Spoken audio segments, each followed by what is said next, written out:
Good morning, Different Conway Year 11. This is a substitute for doing real live interviews, so we're doing interviewed over the internet. And it's likely to become a very much more common thing, so there's a lot of tips. And I'm breaking all the rules because I look absolutely awful. So we're going to rewind, start again, and we're going to explain how to do it really well. Thanks a lot. See you in 10 seconds. Different Conway. Video interviews, take 2. Right, I've sorted myself out. I'm looking a lot smarter. I've got combed hair, nicely trimmed beard, smart tie. Don't really need much more. So what are the other things that I'm looking for? Well, look at this stuff behind my head. Up here. Let's sort that out. There's a couple of other things I've done. I've also made sure that my camera angle is quite good. You really don't want to be looking up my nose, do you? So, there we go. And the other thing I've done, I've tried to make sure that the lighting is reasonably even on both sides. Right, I've now sorted out that there's no distractions on the wall behind me, because I don't want the person that's interviewing me to be looking behind me and thinking, oh, what's that picture? Oh, what's that behind him? And the other thing is, things behind you, backgrounds, can also be a giveaway. Just watch this in a moment. Now, you're all looking at me, wondering who these two little lads are up there. You do know them, but don't worry about it. But more importantly, I might be trying to tell somebody I'm a really organised person. Look at that pile of rubbish and books at the back of me. Dear me, what a giveaway. So once again, we've got to be careful about backgrounds. Look at all the whiskey bottles. Bit of a giveaway that, isn't it? So let's make sure we have as plain a background as possible and nothing that gives anything away. So we're nicely set up. We've got a nice background. We've got the camera somewhere nice. We've got the lighting nice. The other thing to think about is distractions. Now, what kind of distractions could we possibly have? Right, you could have somebody walking. Hello, I'm on the busy at the moment. I'm doing a video for Different Conway School. Can you ring back later? Thanks a lot. Bye-bye. It will happen. So you wouldn't have got this far if you hadn't done a good CV and a good covering letter. So I've got a friend of mine who's an HR consultant. Her name's Nicola, and we're going to try and do a Zoom interview between the two of us on CVs and covering letters. Let's see how that works out. Hello again, Year 11 at Different Conway. I've got a friend of mine, Nicola, who's an HR consultant, has joined me on a Zoom meeting so that we could discuss CVs. So, Nicola, in about a month, how many CVs do you think you might get to look at? Oh, well, crikey, hundreds, Doug, if I'm honest. To give you an idea, I'm currently working on 4 vacancies, and for each vacancy, I probably get in the region of about 200 CVs per role. So 800 CVs a month, typically. Goodness gracious.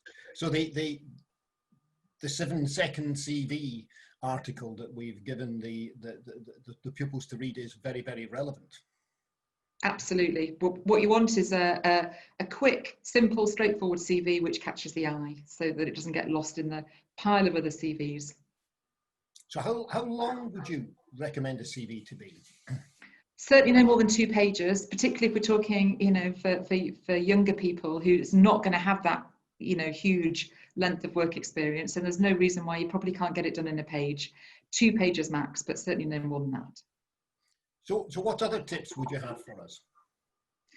I'd say the most important one is make sure that your CV is clear and concise and flows really nicely. So it's really easy on the eye when you're reading it. So I'm not having to, work quite hard to get the information I need out of that CV.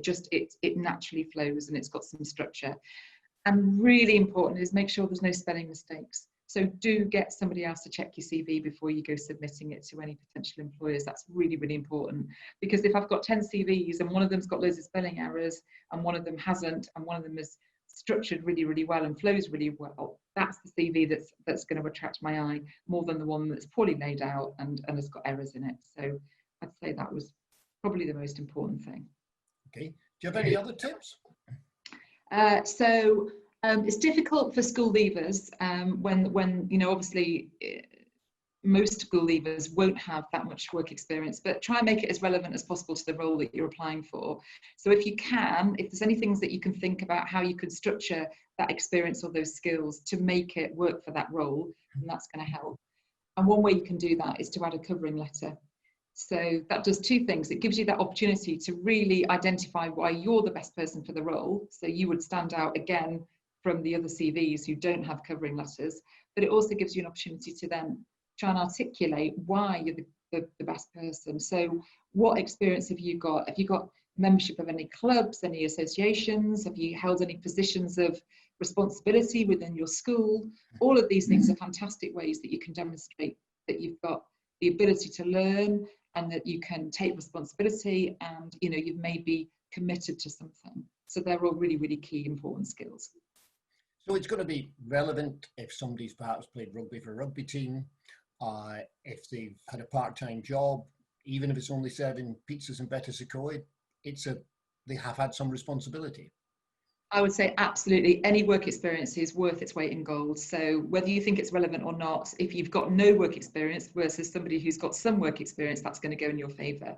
And yeah, absolutely. If you can tell a story, so if you want to go into the world of sport or coaching, then if you can demonstrate that you've been a member of a rugby club and perhaps you've done some practice coaching with some younger members of the club, all of that is brilliant and really, really relevant, and will really make your application stand out.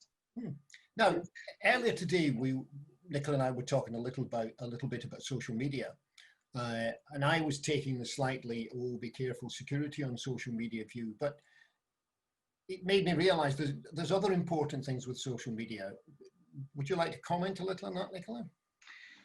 Just, I spend a lot of time doing recruitment, and I'll be absolutely honest, one of the key parts of my recruitment process now is I'll Google that person. I'll do a search and I'll use Facebook. If they're on LinkedIn, I'll absolutely use LinkedIn. But again, school leavers possibly, may not have their own LinkedIn account, but they're more than likely going to have a Facebook account or something similar. So yeah, I would use that. I would use that to gain insight into that individual. So it's probably worth just having a go, Googling your own name, seeing what comes up. It's a good kind of, it's good to know what's out there. And also it's an opportunity for you to kind of see what image you're portraying in social media, because again, that in today's world is really, really relevant.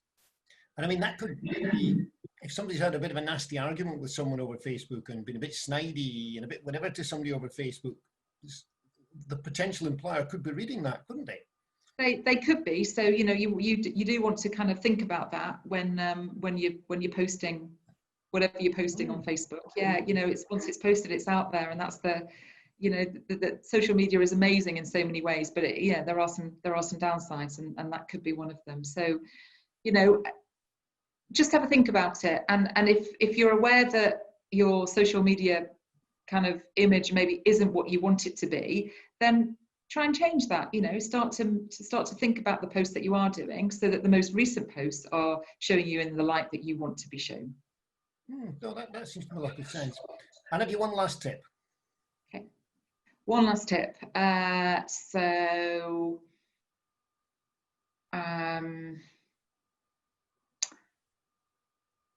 I would just go back to selling the story of the things that you've done, and have a real think about that, because even if you're sitting there thinking, oh well, I haven't done anything, I haven't been, I haven't had a part-time job, or I'm sure there are certain things that you've done. So just give some thought to that, because I'm sure with some creative thinking you can think about some positions which demonstrate that you can take responsibility and are responsible, and that's ultimately what an employer is looking for.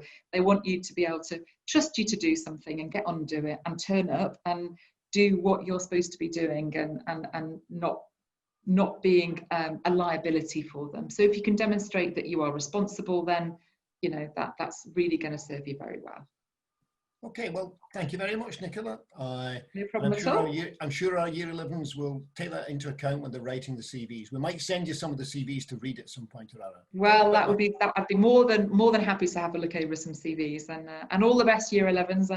It's a big step, taking this next step, leaving school and going into the world of work. So yeah, all the best for everyone. Thank you. Bye-bye. Bye.